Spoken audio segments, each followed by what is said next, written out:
Asiento del lado derecho. Buenas noches, señor Sánchez.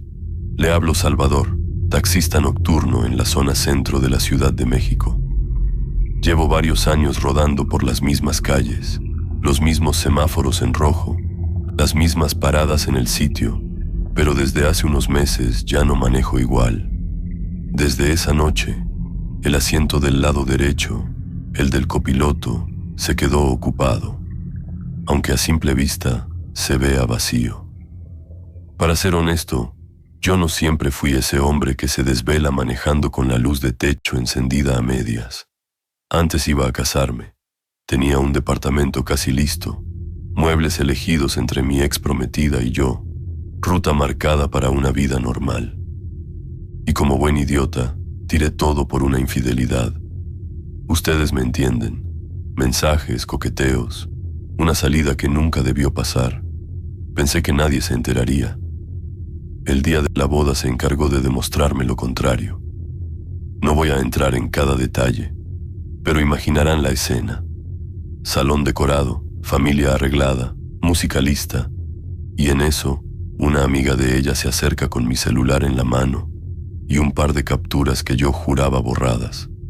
Lo siguiente fue su mirada, los ojos llenos de rabia y vergüenza, su madre sujetándola del brazo para que no se me fuera encima, invitados en silencio.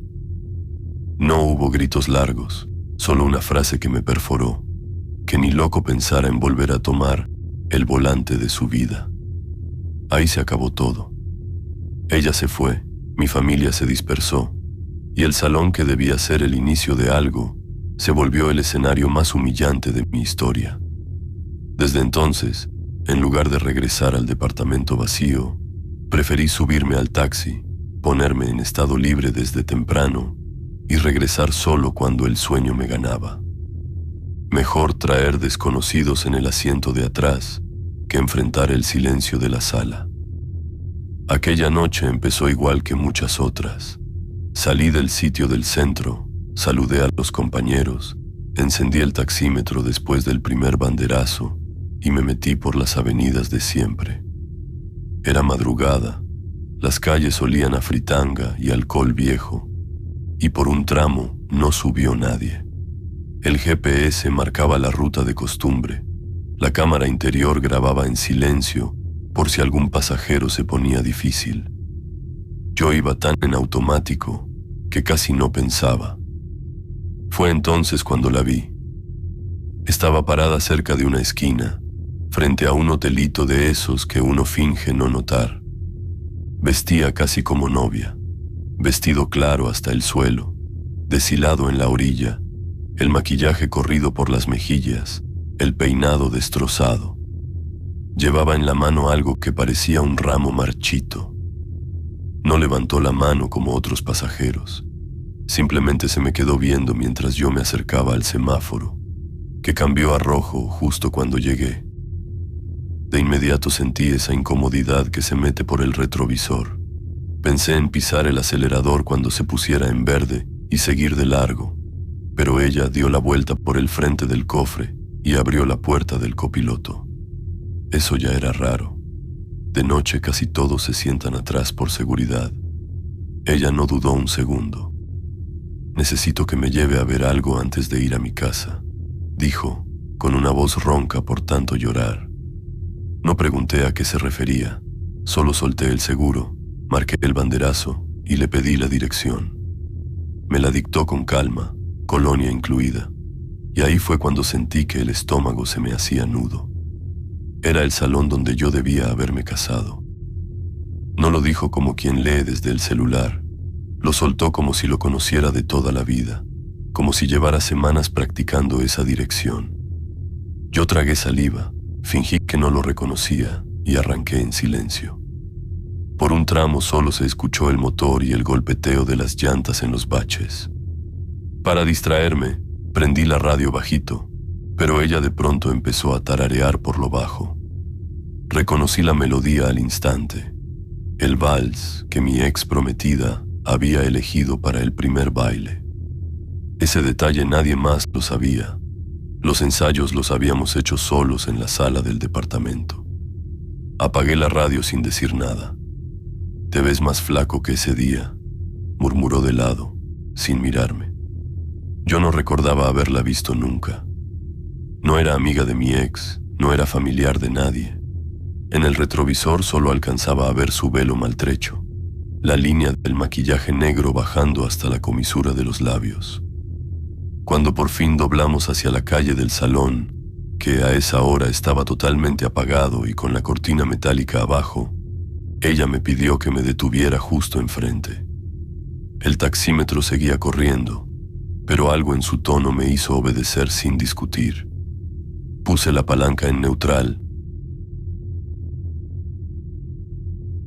activé las intermitentes y me quedé mirando de frente, tratando de no cruzar su mirada. «Fue ahí, ¿verdad?», dijo tranquila, «cuando se enteraron de lo tuyo». Y comenzó a describir todo. Describió a la amiga de mi ex caminando hacia mí con mi celular, el murmullo que se hizo cuando ella leyó en voz alta el mensaje que yo había mandado a la otra mujer, la forma en que mi madre se quedó sentada sin levantarse a defenderme, la cara de uno de mis primos intentando borrar el video que alguien alcanzó a grabar en el salón. Detalles que nadie más tendría por qué saber. Detalles que me clavaron el corazón a cada palabra. «Lo peor», continuó, «fue cuando ella te dijo que no ibas a volver a tocar el volante de su vida. No tanto por la frase, sino porque tú ya sabías que la habías perdido desde antes. Pero aún así, te quedaste ahí parado, con el traje bien planchado, fingiendo sorpresa. Eso no se lo había contado a nadie. Esa frase se la decía yo en privado cuando la llevaba en el taxi a su trabajo, jugando con la idea de que yo la llevaría a todas partes. Nadie más. Ni amigos, ni familia. Para ser honesto, en ese punto ya no sabía si estaba sudando por el calor de la cabina o por el frío que sentía en la nuca. Me atreví a girar apenas la cabeza para verla de reojo y noté que se había recargado contra el cristal del lado derecho. Su rostro estaba vuelto hacia el salón apagado, como si estuviera viendo luces que ya no existían. «Pensaste que si trabajabas de noche ibas a cansarte tanto que la culpa se te iba a olvidar», dijo casi en un susurro. «Pero tu asiento de al lado sigue vacío y ella nunca se subió otra vez». Quise preguntarle quién era, cómo sabía todo eso, pero la garganta no me respondió. Solo alcancé a decirle que si quería que la llevara a otro lado, a su casa, a alguna colonia. Ella negó con la cabeza, levantó la vista hacia el retrovisor y, por primera vez, pude ver sus ojos sin que la sombra los tapara. Eran iguales a los de mi ex justo antes de dar media vuelta en aquel salón. «Ya vi lo que tenía que ver», murmuró. «Ahora te toca a ti aprender a viajar acompañado». No escuché que abriera la puerta. Solo sentí un peso que se quitaba del asiento del copiloto y un silencio más denso que antes. Miré de inmediato hacia la derecha. El asiento estaba vacío, el cinturón sin usar, pero en el tapiz, a la altura donde habría apoyado la cabeza, había una mancha clara, como si alguien hubiera dejado apoyado ahí el maquillaje diluido o algo parecido a polvo muy fino. Me obligué a seguir manejando. Regresé al sitio con esa mancha mirándome de reojo toda la ruta. Un compañero se subió un momento para revisar la cámara interior, que a veces usamos para respaldar que los pasajeros sí se subieron. Retrocedimos la grabación hasta el momento en que ella abrió la puerta. En el video, yo hablaba solo. Mi boca se movía, giraba la cabeza hacia la derecha, hacía pausas como si estuviera escuchando a alguien, pero el asiento del copiloto aparecía vacío desde el banderazo hasta que me volví a quedar en estado libre. No había rastro de vestido, ni de velo, ni de nada. Aún así, la mancha clara seguía ahí, como si se burlara de la pantalla. Eso no fue lo peor. Unos días después, camino al turno de madrugada, recibí un mensaje de voz desde un número que no tenía registrado.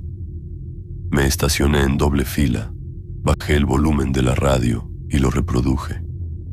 Se escuchó mi propia voz, discutiendo dentro del taxi con mi ex prometida. No era una pelea que hubiéramos tenido en la realidad. Jamás volvimos a subirnos juntos al carro después de la boda fallida. Aún así, ahí estaba, mi tono, sus palabras, su frase del volante, todo rebotando contra las puertas. Cuando el audio terminó, intenté reenviarlo a un compañero del sitio, pero el archivo apareció como eliminado. Ni siquiera quedó el aviso típico, solo un espacio en blanco. Como si me hubieran prestado esa conversación un solo instante para restregarme lo que perdí. Desde entonces, señor Sánchez, ya casi nadie se sienta a mi lado. Yo mismo pongo mi mochila en el asiento del copiloto y si alguien insiste en ir adelante, le invento que la cámara interior falla o que el cinturón está trabado. Prefiero que todos vayan atrás, aunque me tachen de raro. Dicen que en los taxis el peligro va en la parte trasera, donde uno no ve bien por el retrovisor. Yo aprendí que, en ciertas noches del centro, el verdadero problema se instala al lado derecho y habla como si te conociera desde antes.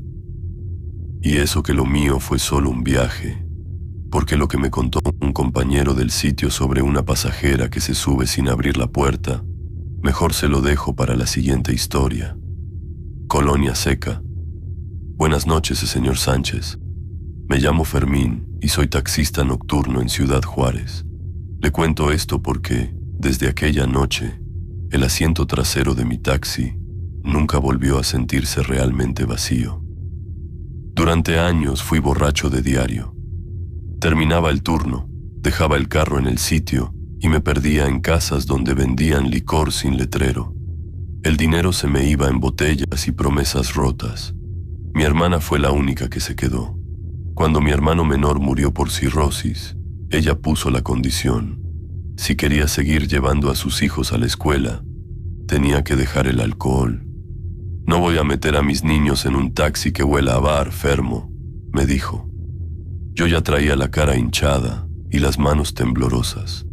Le prometí que iba a dejarlo, que aunque trabajara de noche, en el carro no volvería a subir una botella. No lo juré en la iglesia, se lo dije con las llaves del taxi en la mano y mis sobrinos colgándose del retrovisor. Dejar la bebida fue guerra, sudores, insomnio, manos que no querían soltar el volante. Me daban ganas de frenar en cualquier depósito y mandar todo al diablo, pero cada mañana, cuando los niños se subían con sus mochilas y me pedían que pusiera su estación favorita, algo se acomodaba dentro. Ellos no sabían que me estaban salvando. Pasaron los meses. Aprendí a evitar colonias con mala fama, tienditas que fiaban, vecinos que vendían en la cochera. En el sitio dejaron de ofrecerme no más una y empezaron a decirme el regenerado. Yo seguía contando días como quien cuenta monedas, hasta la noche en que tuve que regresar justo a donde empecé. Me mandaron a hacer base en una zona que todos conocemos como la Colonia Seca. El nombre es broma pesada. Ahí nunca falta el alcohol. Hay bocinas con música vieja, puertas entreabiertas, gente entrando y saliendo con bolsas negras que tintinean. Durante años, fue mi lugar seguro para perderme. En cuanto escuché la clave de esa colonia, sentí el viejo hueco en la panza. Pude negarme, pero me ganó la pena. Arranqué. Al llegar, cerca de la medianoche, las lámparas amarillas apenas dibujaban la calle. Me estacioné junto a un puesto de hamburguesas, apagué las luces, bajé todos los seguros y decidí no bajarme del coche. Motor encendido, ventana apenas abierta, radio bajito. Aguanta, haces base y te vas, me repetí. En eso lo vi. De la casa donde vendían licor salió un muchacho flaco, con sudadera gris y tenis viejos.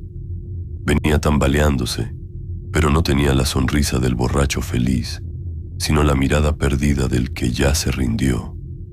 La luz del poste le pegó de lado y vi una cicatriz en la ceja derecha, igualita a la de mi hermano.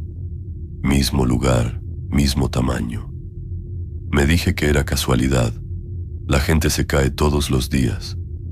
Pero el muchacho se quedó parado un segundo en medio de la calle, volteando de un lado a otro, hasta que sus ojos se clavaron en mi taxi.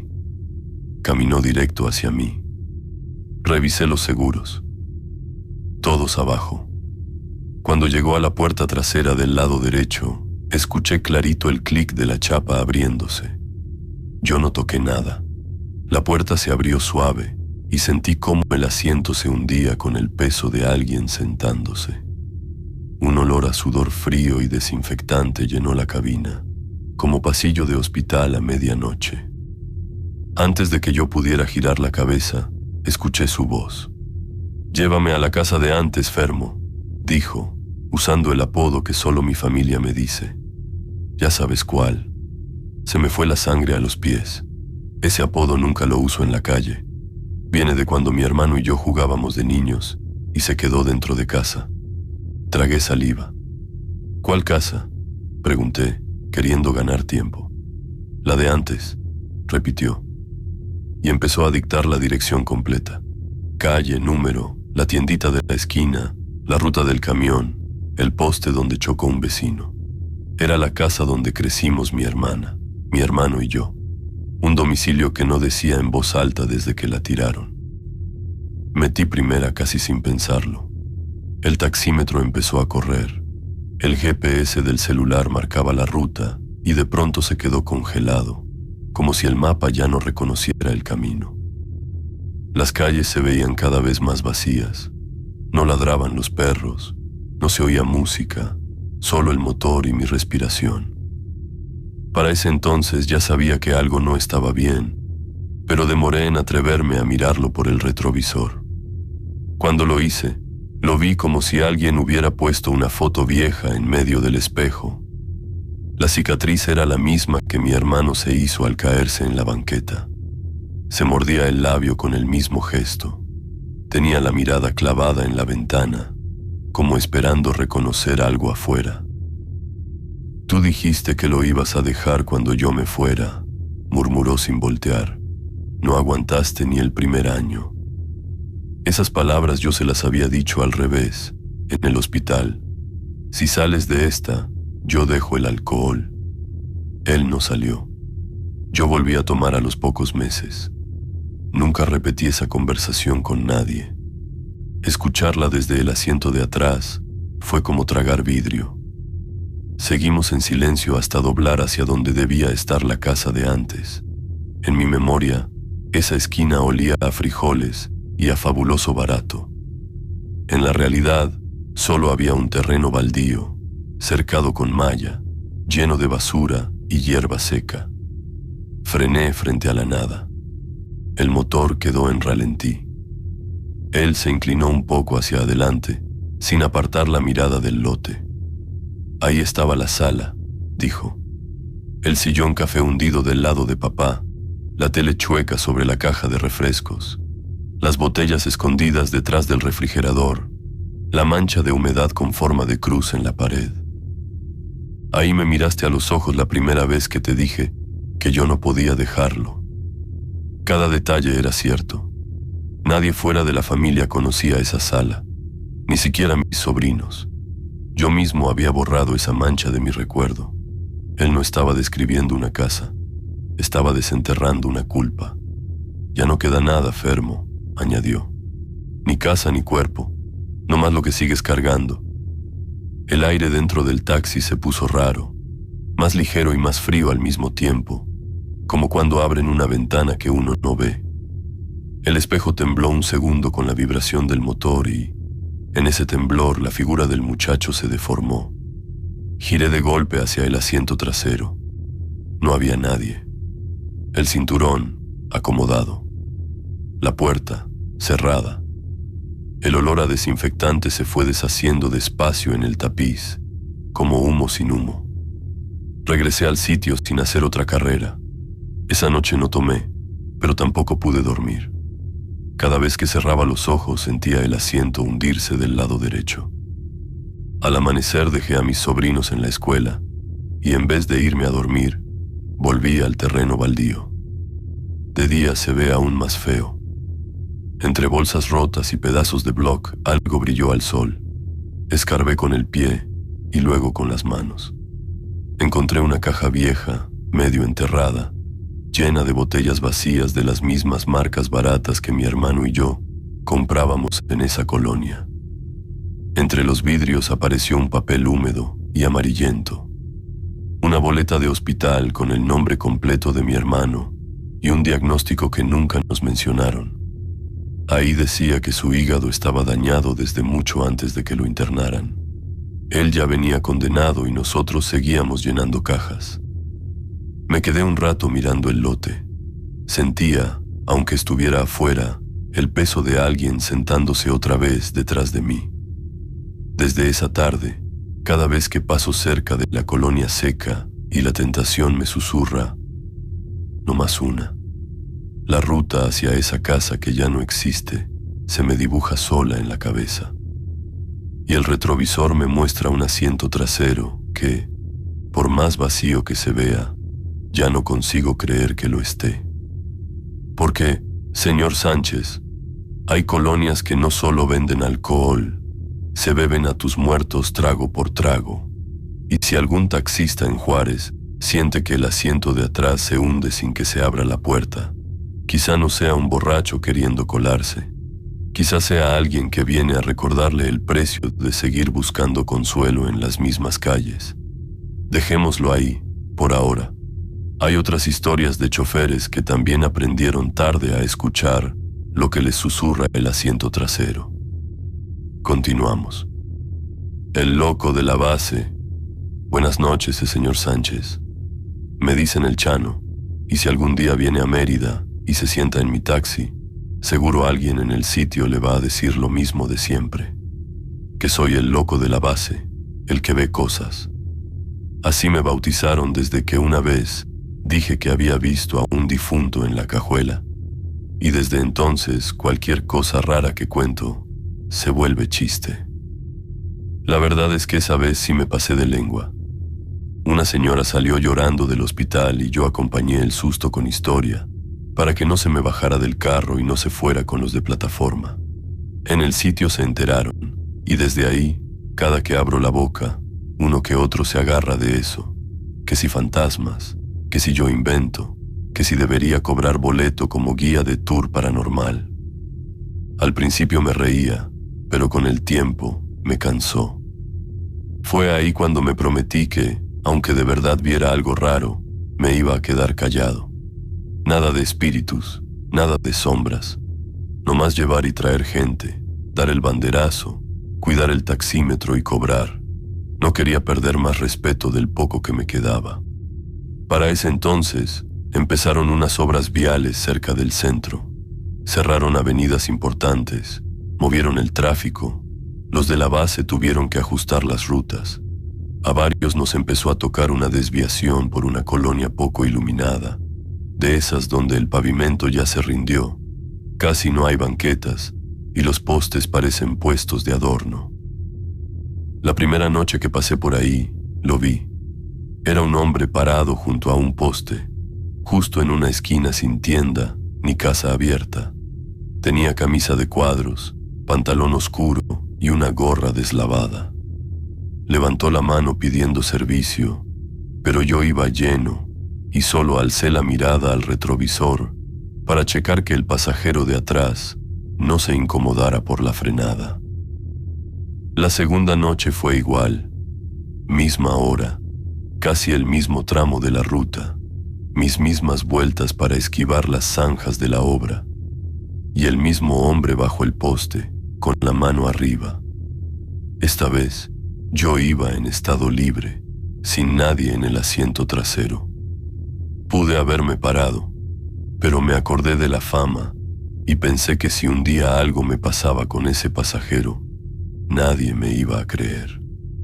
Seguí de largo. Así pasaron varias noches. Obras, desviación, Colonia apagada, el mismo tipo levantando la mano. Algunos compañeros decían por radio que por ahí casi no subía gente, que era puro paso, que ni los perros ladraban. Nadie mencionaba al hombre del poste. Yo comencé a creer que solo yo lo estaba viendo, pero me tragué el comentario. No quería darle más alimento al apodo. Fue entonces cuando la base me mandó la carrera express. Yo venía precisamente saliendo de esa colonia cuando el radio tronó con la clave: pasajero esperando en la esquina del poste, pago en efectivo, recoger de inmediato. Me quedé helado. Era la primera vez que escuchaba que alguien pedía taxi exactamente ahí. Tenía dos opciones: ignorar la llamada y hacerme el sordo, o aceptar y arriesgarme al regaño. Contesté con la voz más normal que pude, confirmando. Di la vuelta en U y volví a entrar con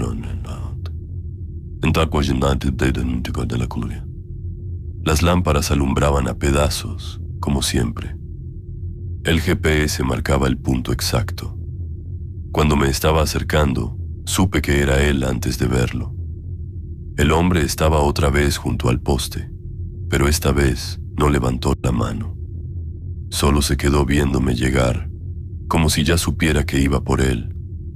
Freno suave, luz de techo encendida, seguros arriba. No alcancé a desactivar nada cuando escuché la puerta trasera del lado derecho abrirse sola. El asiento se hundió con el peso de alguien sentándose. «Hasta que te dignas a pararte, Chano», dijo una voz desde atrás. El corazón se me fue a la garganta. Ese tono era de alguien que ya me conocía. Giré un poco el retrovisor interior. Alcanzaba a ver la gorra, la camisa de cuadros, la sombra de un bigote ralo. No era un muchacho, pero tampoco un anciano. En la base les habría dicho que era un señor de esos que uno llama colega, no cliente. «¿A dónde lo llevo?», pregunté, aferrado al volante. «A la base», respondió sin pensarlo. «Y luego vemos si por fin me hacen caso». Arranqué. El silencio se metió al taxi como si hubiera apagado todas las estaciones del radio al mismo tiempo. Yo sentía su mirada en mi nuca, pero no me atrevía a voltear del todo. Por un tramo solo se escuchaban las llantas comiéndose los baches y el zumbido leve del aire acondicionado. «Te he visto pasar muchas noches», dijo de pronto, «tú y los otros. El güero del tsuru amarillo, el don del Versa blanco, la señora que trae la virgencita en la luz de techo. Ninguno se para. Les da miedo que les pase lo mismo que a mí». En eso, algo me cayó como cubetazo. Esos apodos los usa la gente de la base, no los pasajeros. Era nuestro lenguaje. Él hablaba como si estuviera allá a diario, oyendo chismes y claves por radio. «¿Y qué le pasó a usted?», alcancé a preguntar. «Lo que pasa cuando un taxi se queda parado demasiado tiempo en esa esquina», respondió con calma. «Me subió un tipo que no quería carrera, quería mi carro. Me bajó con 2 balazos. Los que pasaron, mejor miraron a otro lado. La calle estaba caliente, nadie se quiso meter. Tú tampoco estabas lejos aquella noche». Sentí un nudo en el estómago. Una vez, hacía varios años, nos llegaron por radio las noticias de un colega asaltado cerca de esta zona. Dijeron que lo habían encontrado ya sin vida, que mejor evitáramos esa ruta un tiempo. En ese entonces, yo estaba en otra parte, pero lo sentí personal, como cualquier taxista cuando cae uno de los suyos. Mientras él hablaba, me atreví a mirarlo bien por el retrovisor. Tenía la piel pálida, como alguien que lleva mucho rato bajo luz fría. La camisa de cuadros traía una mancha oscura en el pecho, extendida como flor marchita. Lo peor eran los ojos. No estaban en blanco ni sangrando, ni nada de película barata. Solo se veían cansados, gastados, como de alguien que ya no espera nada. Llegamos a la base.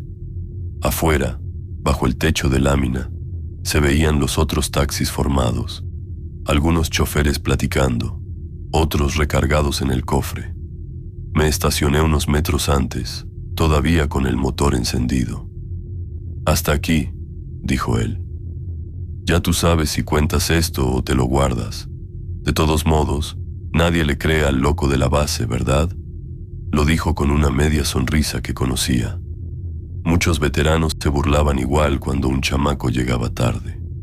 Parpadeé un segundo, apenas lo suficiente para tragar saliva.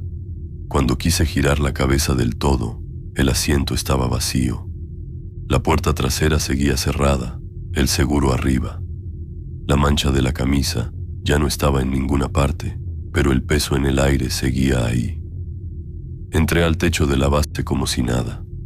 Saludé, pedí un café del termo comunitario y después de varias vueltas de plática, solté la historia. Como era de esperarse, las risas no se tardaron. Ya empezó el Chano con sus cuentos. «Ese poste trae más clientes que tú. Deberías cobrar cover para subir espectros». Me lo tomé con calma. Ya estaba acostumbrado a ser el payaso.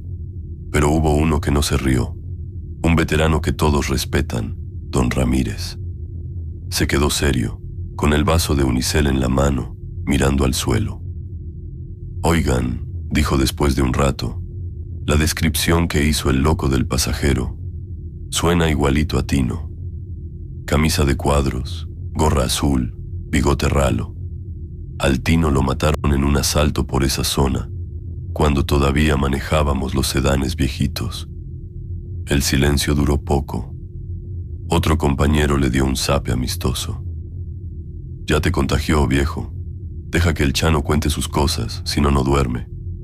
Cambiaron de tema, se pusieron a hablar de tarifas y de operativos. Yo me fui a casa con esa imagen pegada a los párpados. Esa noche soñé con la esquina del poste y con una fila de taxis fantasma que sí se habían parado. Días después, uno de los muchachos de la base mandó un enlace al grupo del teléfono. Era un video de cámara urbana que alguien había subido a redes. Se veía claramente la esquina de la colonia poco iluminada. Un taxi como el mío se detenía junto al poste. La puerta trasera del lado derecho se abría sola. Se quedaba un segundo entreabierta y luego se cerraba, sin que ninguna figura humana cruzara por el cuadro. Los comentarios debajo del video eran los de siempre. «El chofer anda drogado. Seguro la puerta está fallando. Ya cualquiera quiere hacerse famoso inventando fantasmas». A mí no me hacía falta fama. Cerré el chat y guardé el teléfono. Desde entonces, cada semana, cuando el turno me deja un rato libre, paso por la desviación de la colonia y me detengo unos segundos frente al poste. No digo nada. No prendo la luz de techo, no bajo el seguro. Solo dejo una flor en la base del poste y me voy. Si alguien en el sitio me pregunta por qué lo hago, me río y cambio de tema. Total, el loco de la base puede darse el lujo de callar algunas cosas. Y créame, señor Sánchez, que lo que se aparece en esa esquina ni siquiera es lo más pesado que he visto detrás del volante. Pero esa ya es otra vuelta que seguramente alguien más le va a escribir para su canal cuando caiga la siguiente noche de historias. No vi nada. Buenas noches, señor Sánchez. Me llamo Genaro y soy taxista en la zona metropolitana de Monterrey. Llevo años dando vueltas entre San Nicolás, Guadalupe y el centro, pasando por las mismas avenidas, los mismos puentes, los mismos semáforos en rojo. Pero desde aquella noche, cada vez que freno en cierto crucero, lo primero que hago no es ver el taxímetro, es evitar ver al asiento trasero. Para ser honesto, nunca me creí un valiente. Uno escucha historias de compañeros que se enfrentan a asaltantes, que persiguen autos sospechosos, que se meten de héroes. Yo no soy de esos. Yo siempre fui de los que decían que lo importante era regresar vivo al sitio, entregar la cuenta y volver a casa. Ustedes me entienden. No es cobardía, es miedo bien aprendido. La noche que me marcó, Empezó como cualquier turno de madrugada. Había dejado a un pasajero cerca de una fábrica y me mandaron en estado libre hacia una ruta donde siempre cae algo. Una esquina con Oxxo, parada de camión y un poste donde a veces se juntan chavos a platicar. Eran casi las 2 de la mañana. El taxímetro marcaba poquito. La ciudad estaba en ese punto donde ya se durmieron los bares, pero aún no despiertan los que van al primer turno. En eso, al detenerme en el semáforo, te vi con un muchacho de unos 20, mochila al hombro, cara de cansado, cruzando la calle a paso rápido. Justo cuando iba a llegar a la acera, una camioneta se le cerró enfrente. De inmediato se bajaron 2 tipos. No hicieron teatro. Uno lo jaló del brazo, el otro le metió algo en las costillas. No necesito que nadie me diga qué era. El muchacho volteó hacia mi taxi. Nos vimos a los ojos un segundo. Un segundo nada más. Yo traía la luz de techo apagada, pero aún así sentí que me alcanzó a ver completo. Intentó decir algo, pero uno de los tipos le cubrió la boca y lo empujó hacia la camioneta. En ese momento yo tuve que decidir: frenar más, tocar el claxon, bajar, llamar al 911 desde ahí mismo, o hacer lo que hice. Bajé la mirada, metí primera y arranqué en cuanto el semáforo cambió. Me repetí la frase que tantos traemos tatuada en la lengua. Yo no vi nada. No llamé a nadie, no di placas, no anoté hora. Solo seguí manejando como si fuera una noche más, pero la cara de ese muchacho se me quedó pegada al retrovisor. Pasaron los meses. Seguía haciendo la misma ruta, el mismo crucero, la misma esquina. Cada que veía algo raro, borrachos discutidos, gente corriendo, camionetas mal estacionadas, me obligaba a no mirar demasiado. No te metas, me decía. Tú no eres policía ni héroe. Conducía con la vista clavada en el frente, usando el retrovisor solo lo justo para checar al pasajero y al de atrás. Fue entonces cuando lo vi en las noticias. Estaba cenando en la cocina, con el uniforme todavía puesto, cuando en la televisión salió una nota de desaparecidos. Una madre llorando, fotos pegadas en postes, carteles de "se busca". Y ahí estaba él. Era la misma cara que vi aquella noche frente a la camioneta. Mismo corte de cabello, misma mochila. La reportera decía su nombre completo, la colonia donde vivía, el día en que no volvió a casa. La familia pedía testigos. La señora hablaba de cámaras, de taxis, de gente que debía haber visto algo. Yo bajé el volumen de la tele y seguí masticando como si nada. No levanté el teléfono, no me presenté en ninguna parte. Me dije que para qué, si por más que hablara, no iba a cambiar nada, y que, además, meterse en esos asuntos era arriesgarse a que un día los que iban en esa camioneta fueran por mí. Pasó el tiempo.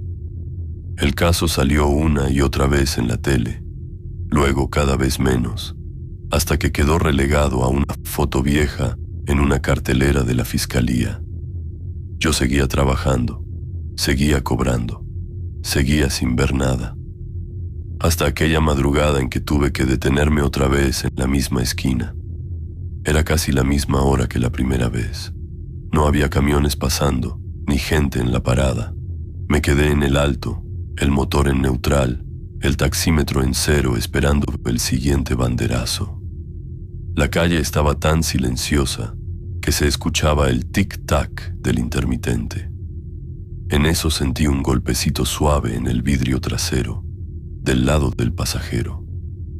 Pensé que era algún chavo borracho pidiendo taxi, así que encendí la luz de techo y miré por el retrovisor. Lo vi a él. No era una sombra borrosa, ni una figura lejana. Era el mismo muchacho, con la misma ropa, la mochila colgándole de un hombro. Tenía la cara pegada al vidrio, como si hubiera salido de la oscuridad misma del asiento. Sus labios se movieron apenas y sin escuchar el sonido, Supe lo que estaba diciendo. Esta vez no se haga de la vista gorda. Parpadeé, y en eso se esfumó. La luz de techo seguía encendida, el asiento trasero vacío, los seguros arriba. No había nadie en la calle. El semáforo cambió a verde y el claxon del de atrás me sacó del trance. Arranqué con las manos sudadas en el volante. Desde esa noche empezaron las llamadas. La línea del taxi casi nadie la usa, a lo mucho la base o algún cliente que se queda con el número. Pero de pronto, a mitad del turno, sonaba con ese tono viejo de teléfono fijo. Contestaba, y al otro lado solo se escuchaba la respiración de una mujer. No daba su nombre, no preguntaba tarifa, no decía buenas noches. Lo único que hacía era dictarme direcciones. Calle, número, colonia, nada más. A veces agregaba un ahí o un revise. Colgaba de inmediato. Yo me quedaba con el auricular en la mano y el corazón acelerado. Al principio pensé que era una broma, pero a los pocos días, en las noticias de la mañana, empezaron a hablar de autos abandonados y casquillos en el piso, justo en esas direcciones. Una noche, por curiosidad, me lancé a una de las calles que me habían dicho. No bajé del carro, no le dije a nadie, solo pasé despacio. Había cinta amarilla, patrullas, luces rojas y azules rebotando en las paredes. Algo había pasado ahí. Otra vez llegué tarde. Intenté revisar el historial del teléfono del taxi para ver el número. Nada, ningún registro. Era como si esas llamadas no existieran. Se lo mencioné por encima a un compañero y me dijo que seguro traía mal el aparato, que lo cambiara. Yo sabía que no era eso. La gota que derramó el vaso fue una llamada en la que la voz ya no sonaba tan lejana. Esa vez, además de la dirección, la mujer dijo algo más. Ya no alcanzo a tocar puertas, pero tú sí puedes hablar. Se me cerró la garganta. Esa misma madrugada, en un alto, me quedé viendo un cartel de desaparecidos pegado en un poste. Ahí estaba él otra vez, el muchacho, y a su lado, en otra foto, la mujer que salía en las entrevistas reclamando justicia. La madre, la misma voz que escuché llorando en la televisión. Días después, en otra nota, dijeron que la señora había muerto, que su corazón no aguantó, que se fue sin saber qué le hicieron a su hijo. Para ese entonces, mi conciencia ya no me dejaba respirar. Cada vez que me detenía en el crucero donde se lo llevaron, sentía el golpe suave en el vidrio, aunque nadie lo tocara. Empecé a ver su cara en los retrovisores de otros taxis, en las ventanas del Oxxo, en las miradas de otros muchachos que solo querían llegar a casa. Un amanecer, después de dejar al último pasajero cerca de la central, ya no pude más. En vez de irme a dormir, manejé directo a la fiscalía. Estacioné el taxi lejos, como si no quisiera que nadie me relacionara con el carro, y entré con la gorra en la mano. En un tablero de corcho colgaban fotos de personas desaparecidas. Ahí estaba él, en el centro, con la mochila al hombro. A un lado, la foto de la señora. Reconocí sus ojos, su boca apretada, la forma en que apretaba los labios al hablar. Era la misma voz que me había dictado direcciones, y llevaba semanas muerta. Cuando me pasaron a declarar, por primera vez en mucho tiempo dejé de decir no vi nada. Escribí la hora aproximada, la esquina exacta, la camioneta, la forma en que lo subieron, el segundo en que nuestras miradas se cruzaron. No dije nada de llamadas fantasma, ni de caras en el retrovisor. Solo conté lo que debí contar desde el inicio. Al salir, el sol ya estaba alto. Caminé hacia el taxi sintiendo que traía encima una tonelada menos y otra más pesada al mismo tiempo. Cuando llegué al carro, vi algo atrapado bajo el limpiaparabrisas. Era un recibo de taxi, de esos que salen del rollito de papel del taxímetro. Tenía la fecha de aquella primera noche, el crucero exacto impreso, y en la casilla del total, en vez de cantidad, un simple cero. Al reverso, con mi propia letra, reconocí una frase que no recuerdo haber escrito: servicio pendiente. No sé si alguien jugó conmigo, si en la fiscalía tienen sentido del humor macabro, o si de verdad hay cosas que se cobran de otra manera. Lo único que sé, señor Sánchez, es que desde ese día ya no me alcanza la lengua para decir que no vi nada. Y mientras sigo rodando de madrugada, tengo la sensación de que, en alguna otra esquina, otro taxista está bajando la mirada en este preciso momento.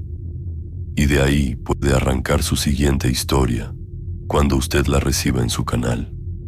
Servicio por familia. Buenas noches, señor Sánchez. Soy Mauro, taxista de sitio en Veracruz. Pensé que lo peor era un asalto en la madrugada, hasta que entendí que el verdadero miedo puede viajar en el mismo carro con el que mantienes a tu hijo. Vivo solo con él desde hace años. Para ese entonces ya se me estaba desviando. Llegaba tarde, traía tenis nuevos que yo no podía pagar, hablaba de amigos de una colonia pesada. En el taxi, uno escucha nombres de grupos y calles que es mejor rodear. Yo reconocía varios, pero cada intento de conversación terminaba con un portazo. Una madrugada tocó desesperado. Cuando abrí, lo vi con la playera manchada de sangre. No es mía, pa, te lo juro. Yo solo estaba ahí, repetía, sentado en el piso, pidiéndome que no lo entregara, que si hablaba lo iban a buscar a la escuela, al sitio, a la casa. Le quité la ropa, la metí en una bolsa negra y lo metí a bañar. No quise prender la televisión. Al día siguiente, en la base, todos comentaban de una agresión en una colonia cercana, de una camioneta, de un muchacho casi muerto. Yo marqué servicio y salí sin opinar, como si el volante pudiera taparme los oídos. Pasaron pocos días. Una tarde estaba en el sitio, esperando turno, cuando lo vi por el retrovisor. Guayabera clara, pantalón planchado, zapatos brillosos.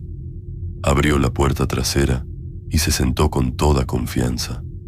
«Mauro, nos vamos para afuera, por la brecha de la ladrillera», dijo, como quien ya pidió ese servicio 1000 veces. En ningún lado del carro viene mi nombre. Alcancé a pensar que se había confundido, pero enseguida añadió, muy tranquilo: «No te preocupes, tu hijo hoy salió antes de la escuela, ya está en la casa, no tiene entrenamiento en la tarde». Encendí la unidad y seguí la ruta que me dictó. Dejamos el centro, las luces del malecón, las paradas de camión. Poco a poco solo quedaron terracería y monte. El GPS dejó de marcar. «Hasta aquí», ordenó. Frené junto a unos árboles. Él se inclinó hacia adelante. «Abre el maletero». Accioné la palanca. «Bájate, quiero que veas». Al levantar la tapa del maletero, me golpeó un olor a cloro mezclado con algo metálico. Había una bolsa negra, apretada con cinta. «Ábrela, Mauro, no te hagas», dijo desde la cabina. Rompí el nudo. Dentro había ropa hecha bola, empapada de manchas secas. Reconocí la playera de la prepa de mi hijo, un pantalón de su talla, los tenis que habían desaparecido de debajo de la mesa. «Tu muchacho se metió donde no debía», comentó el hombre. «La ropa ya no sirve. Lo que sigue depende de ti. Te la llevas lejos y la tiras donde nadie pregunte. Eso es lo único que te pedimos. Servicio por familia. Nosotros ya hicimos nuestra parte». Cerré la bolsa, bajé la tapa y regresé al asiento. En el retrovisor, sus ojos se clavaron en los míos. «Si algún día te dan ganas de contarlo, acuérdate de que sabemos por dónde pasan ustedes diario», murmuró. «No te vayas a confundir de lealtad». Me dio el dinero exacto y se bajó después en una avenida transitada, perdiéndose entre la gente como cualquier pasajero. Yo tomé carretera hacia un tiradero que conocemos los choferes, un basurero a cielo abierto donde nadie pregunta de dónde viene lo que se deja. Apagué la unidad lejos de la entrada, abrí el maletero y arrastré la bolsa entre montones de basura. Iba a dejarla así, pero pensé en un papel con el nombre de mi hijo. La abrí por última vez. Entre la ropa encontré un recibo de taxi, arrugado. Lo alicé. Tenía la placa de mi unidad, la ruta y la colonia donde había sido la agresión que se comentaba en noticias. La hora coincidía con la que repitieron. Según mi memoria, yo esa noche estaba en la base tomando café. Me quedé helado, con el recibo en la mano y la bolsa abierta. No sabía si me estaba fallando la cabeza o si de verdad había dado ese servicio y lo había borrado para poder seguir manejando. Al final tiré la bolsa al fondo, guardé el papel en la cartera y regresé despacio, mirando solo la línea blanca del asfalto. No fui a la policía, no hablé en la base. Mi hijo siguió yendo a clases, más callado, pero entero. Cada vez que pensaba en denunciar, escuchaba en la cabeza la voz del hombre diciéndome la dirección exacta de mi casa. Creí que el tiempo lo iba a enfriar todo, pero empezaron los avisos. En la base comentaron que vecinos de ciertas colonias se habían quejado de una unidad como la mía, dando vueltas de madrugada, con la luz de techo apagada, antes de que se escucharan disparos. Un comerciante mostró un video de su cámara, un taxi igual al mío doblando por una esquina a la hora de una balacera. La placa era la misma. Yo, a esa hora, estaba dormido en el sillón. Revisé el GPS y encontré huecos, tramos sin registro y luego saltos raros, como si alguien hubiera apagado el rastro. En la guantera empezaron a aparecer recibos con mi placa y direcciones de barrios que yo evito, con horarios que al día siguiente escuchaba ligados a nuevas agresiones. Pregunté si alguien podía clonar la unidad. Me contestaron con un encogimiento de hombros. Ahora me despierto algunas noches con los dedos entumidos, como si hubiera pasado horas sujetando el volante, aunque el taxi siga estacionado frente al edificio. He encontrado tierra seca en el maletero después de semanas trabajando solo zona urbana. Mi hijo, dormido, murmura nombres de calles donde sé que mandan los mismos que mandaron al hombre de la guayabera. No sé si manejo dormido, si mi mente borra los trayectos o si, desde aquella tarde en la brecha, alguien más decidió que mi carro les sirve mejor a ellos que a mí. Lo único claro, señor Sánchez, es que hay servicios que no quedan en el ticket ni en la libreta del sitio. Se quedan pegados a la unidad y a la conciencia, cobrando intereses cada vez que un padre decide callar por su familia. Y mientras yo le cuento esto, en alguna otra base, habrá otro chofer mirando al suelo, listo para jurar mañana que anoche no vio nada raro en su ruta. Continuamos. Luz amarilla. Buenas noches, señor Sánchez. Me llamo Aurelio, taxista en la ciudad de Veracruz. Manejo un coche adaptado, con los controles en las manos, porque una pierna me quedó mal después de un choque en taxi pirata. Esa noche me confié de una luz amarilla y 2 personas no regresaron a casa.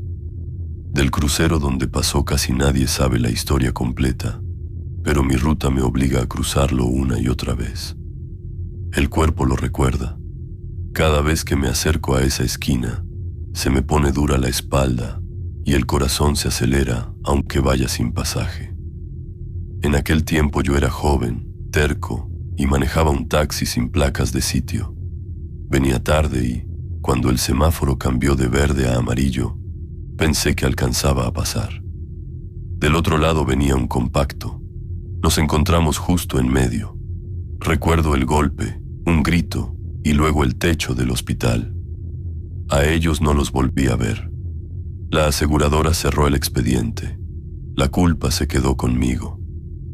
Años después, con coche legal y controles de mano, Me dieron una ruta de avenidas con pocos topes y ese mismo crucero quedó en medio. Una madrugada sentí que algo había cambiado. Venía vacío, la luz de techo apagada, y vi que el semáforo no hacía su ciclo normal. La luz amarilla se quedaba encendida demasiado tiempo, como si hubiera olvidado cómo cambiar. No había nadie, pero una parte de mí empujaba a frenar y otra a avanzar. Crucé despacio, tragando saliva. Los días siguientes fue igual, todo normal hasta llegar a ese crucero, donde la luz amarilla se detenía, esperándome. En la base dicen que cuando un semáforo agarra maña, es porque ahí se quedó algo. Yo me reía por compromiso, pero cada vez que veía ese color clavado, sentía a los dos muertos sentados otra vez detrás de mí. Una noche, casi amaneciendo, levanté pasaje frente a una farmacia de guardia. Era una señora mayor, de pelo recogido y rebozo claro, que subió con una calma de quien ya se sabe el camino. «Buenas noches, mijo. Lléveme al crucero donde está el semáforo alto, por la colonia donde chocaron hace años», dijo, como si fuera una dirección oficial. Marqué el banderazo y tomé la ruta que me indicó. Ella iba callada, mirando por la ventana. Al acercarnos, vi de nuevo la luz amarilla fija, clavada sobre el pavimento como un ojo abierto. Pensé en rodear por otra calle, pero en eso la señora habló, sin mirarme. «Es aquí, ¿verdad? Donde usted no frenó aquella noche». Sentí que la sangre se me fue a los pies. Yo no le había contado nada. En la base solo corre el chisme de que tuve un accidente, pero nadie maneja detalles. Esa mujer hablaba como si hubiera estado parada en la esquina. El cuerpo reaccionó antes que la cabeza. Clavé el freno con todas mis fuerzas antes de llegar a la línea. El taxi se detuvo en seco. La luz amarilla siguió fija y la avenida del otro lado quedó en silencio. «Ahora sí», murmuró ella, inclinándose un poco hacia adelante. «Así debió ser desde la primera vez, Aurelio». Dijo mi nombre con toda naturalidad. No traigo gafete a la vista y en ningún momento me presenté. Quise preguntar quién era, pero la voz se me quebró. Ella sacó un billete doblado, lo dejó junto al freno de mano y abrió la puerta. «Déjeme aquí, yo camino lo demás. No vuelva a confiarse de la amarilla, mijo», alcanzó a decir antes de bajar. Se perdió entre las sombras de una tiendita cerrada. Cuando el semáforo al fin cambió, yo seguía con las manos sudadas en el volante. Terminé el turno por inercia y, al amanecer, en vez de subir a dormir, me quedé en el coche estacionado. Saqué de debajo del tapete una carpeta vieja que siempre escondo, el expediente del choque. Ahí estaban los croquis, las hojas de la aseguradora y unas fotos en blanco y negro del taxi pirata destrozado. En una de esas fotos, casi pegada a un poste, se veía una mujer borrosa con rebozo claro, de pelo recogido, parada en la esquina. Acerqué la hoja a la luz de la guantera. Era la misma silueta, la misma ropa que mi pasajera. En ningún reporte hablaban de testigos vivos. Para los papeles solo existían los muertos, el conductor imprudente y el semáforo. Desde ese día, cada vez que la luz amarilla se queda más tiempo de lo normal, siento que no solo cruzo una avenida, sino una decisión vieja. Aun cuando voy, solo escucho, en el fondo de la cabeza, un frenazo que no suena en ningún lado y un grito que ya no pertenece a ninguna garganta. Me he sorprendido frenando incluso con el semáforo en verde, como si alguien invisible se me adelantara con el pie. Una madrugada la colonia se quedó sin luz y el semáforo estaba completamente apagado. Ni verde, ni amarillo, ni rojo. Solo el poste muerto y la avenida vacía. Sin embargo, en cuanto vi el crucero, se me enchinó la piel y las manos se me pusieron frías. Por instinto frené antes de llegar a la esquina. El coche que venía atrás pitó molesto y se abrió para rebasar. En el mismo instante en que se lanzó al crucero, por la avenida transversal, apareció una camioneta sin luces, a toda velocidad. El golpe fue seco, brutal. El taxi que iba detrás de mí quedó hecho chatarra en segundos.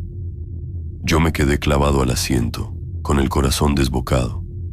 El pasajero que traía me gritaba que llamara a emergencias, pero por un momento no pude mover ni las manos. Solo alcancé a mirar hacia la esquina del poste.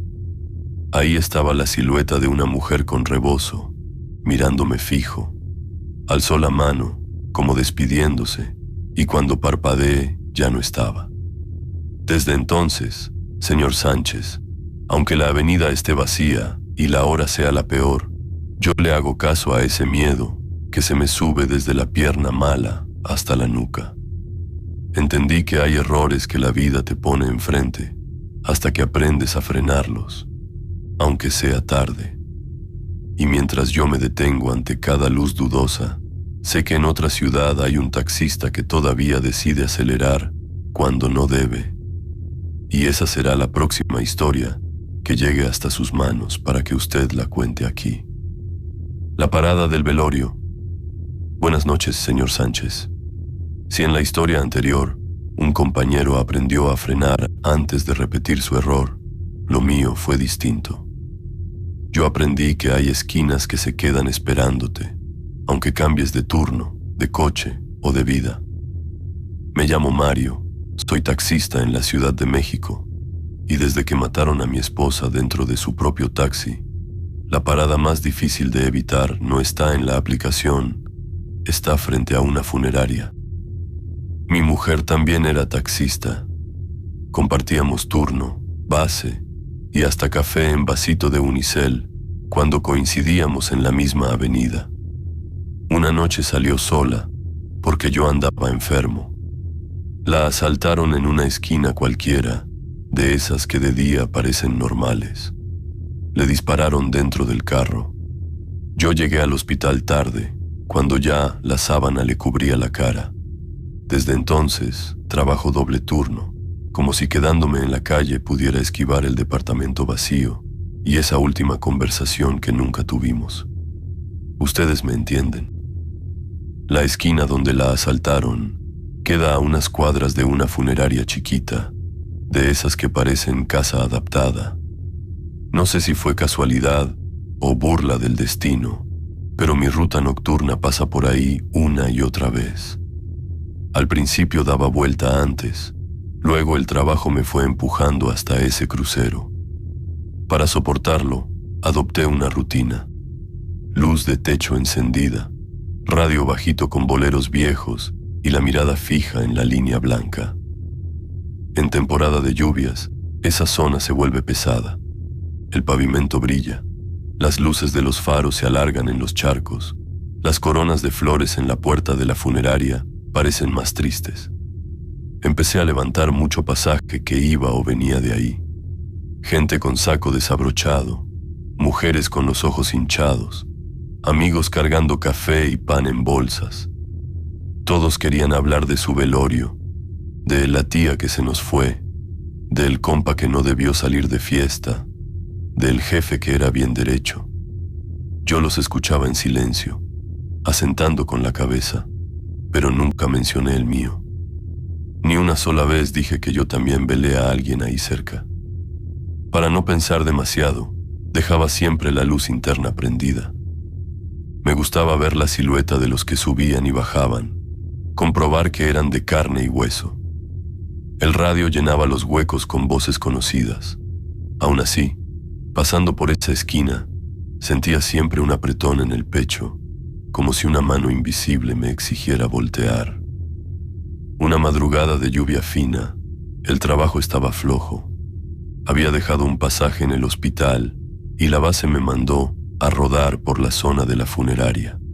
Eran esas horas en las que hasta los bares ya cerraron y solo quedan farmacias de guardia y luces blancas de hospitales. El parabrisas no dejaba de llorar. Me acerqué a la esquina y vi la fachada. Cortinas a medio bajar, flores recargadas en la pared y el letrero de Servicio 24 horas. La luz de techo seguía encendida cuando la vi. Una mujer estaba parada justo frente a la puerta de la funeraria, sin paraguas, como si la lluvia no fuera con ella. Alcé apenas la mano manejando con la otra, gesto de «¿Taxi?». Ella respondió con un movimiento mínimo de cabeza y se acercó despacio. Abrió la puerta trasera y se sentó del lado derecho, exactamente donde mi esposa solía acomodarse cuando yo la llevaba de regreso a casa en mis días libres. «Buenas noches, Mario», dijo. Yo no recordaba haberle dicho mi nombre. La base no te lo canta, solo da número de unidad. Pensé que quizá me conocía de otra época, de alguna colonia. No quise sonar paranoico. «¿A dónde la llevo, señora?», pregunté, mirando solo hacia el frente. «Ya sabes, a la casa», contestó ella, como si fuera obvio. Y enseguida dictó la dirección completa del departamento donde vivíamos mi esposa y yo. Calle, edificio, piso, sin equivocarse en una sola letra. Me sudaron las manos en el volante. Nadie en la base tiene esa dirección. Siempre pedía que nos recogieran en la esquina de la tienda, por eso de no mezclar trabajo con casa. Quise voltear el retrovisor para verla bien, pero algo dentro de mí se negó. Reconocía la cadencia de esa voz, la forma en que marcaba algunas palabras, pero me repetía que eso no podía ser. Arranqué. La ciudad parecía detenida, ni un solo claxon, ni un perro ladrando. Solo el golpeteo de la lluvia y un bolero viejito casi apagado en el radio. Saqué la mano derecha un segundo del volante para bajar un poco el volumen y, sin querer, toqué el botón del taxímetro. La pantalla parpadeó y se quedó fija en una hora imposible. 11:13. Esa fue la hora que nos dijeron en el hospital que mi esposa dejó de respirar. Le pegué al aparato con los nudillos. Nada. Ni el tiempo ni la tarifa avanzaban. Era como si el viaje se hubiera quedado congelado justo ahí.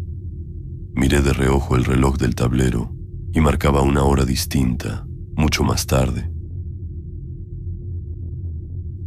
La de esa madrugada. El único que estaba detenido era el taxímetro. «Siempre te confiabas de los relojes», murmuró la mujer desde atrás. «De niño, de joven, de esposo, siempre pensaste que alcanzabas a llegar». Tragué saliva. Reconocí esa frase. Mi esposa me la dijo 1000 veces, riéndose, cuando yo calculaba mal los tiempos y llegaba al cine justo cuando apagaban las luces, o a las reuniones de familia cuando ya habían partido el pastel. Di vuelta en una avenida amplia. Las luces de los postes se reflejaban en el vidrio. Me atreví a mover el retrovisor solo un poco, lo justo para ver, apenas, una silueta. No distinguí el rostro, pero alcancé a notar el estampado de una blusa que conozco demasiado bien, flores claras sobre fondo oscuro, la misma que ella llevaba el día del asalto, la que quedó rota y manchada en el piso del taxi, que ya no existía. «Quería que llegaras a tiempo al velorio», dijo la voz, más suave. «Pero también entiendo que no te dejaron verme como quedé. Está bien. No vengo a reprocharte eso». La garganta se me cerró. Sentí la necesidad de hablar, de soltar de golpe todo lo que guardé desde ese día. «Perdóname por no estar ahí, por no cambiarte de ruta, por no obligarte a dejar ese turno», alcancé a decir, con la vista clavada al frente, por seguir manejando como si nada. Hubo un silencio largo. El bolero del radio se cortó en estática un segundo y regresó. El mundo parecía suspendido junto con el taxímetro. «Ya te disculpaste», respondió la mujer. «Solo que lo hiciste frente a una caja vacía. Yo no estaba ahí. Estaba en la esquina, donde me dejaste de ver. Por eso te sigo esperando en cada vuelta, para que lo dijeras caminando y con las manos en el volante, como te conocí. Nos acercamos a la cuadra del departamento. El edificio se veía oscuro, solo una ventana encendida en otro piso. Mi casa, desde la calle, parecía cerrada de años. Frené frente al portón, igual que antes, solo que ahora sin nadie esperándome arriba. «Hasta aquí», dijo la pasajera. Extendí la mano hacia atrás para cobrar, más por costumbre que por otra cosa. «Esta ya está pagada», murmuró. «Fue un servicio de ida y vuelta, ¿no? Tú me llevaste a trabajar, yo regresé sola».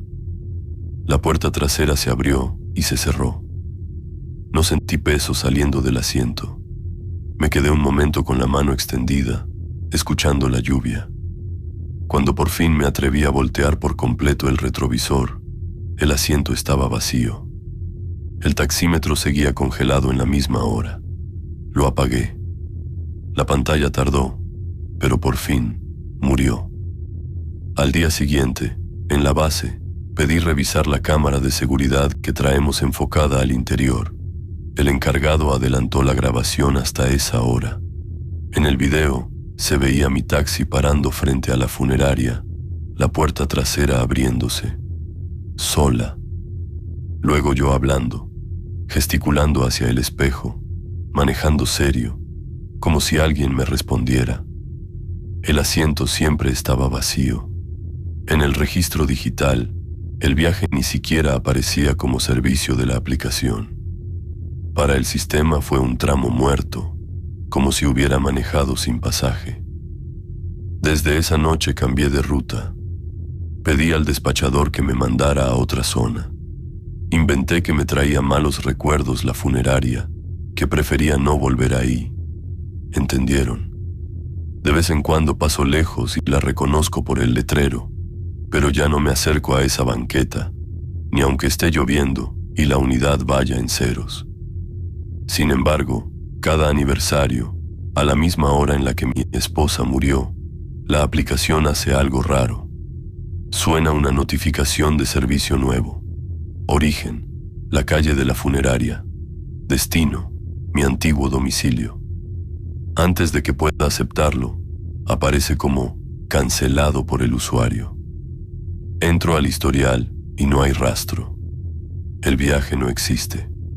Pero al día siguiente, en el desglose de la cuenta, hay un cobro mínimo, simbólico, marcado como ajuste automático. La última carrera que ella nunca alcanzó a pagar.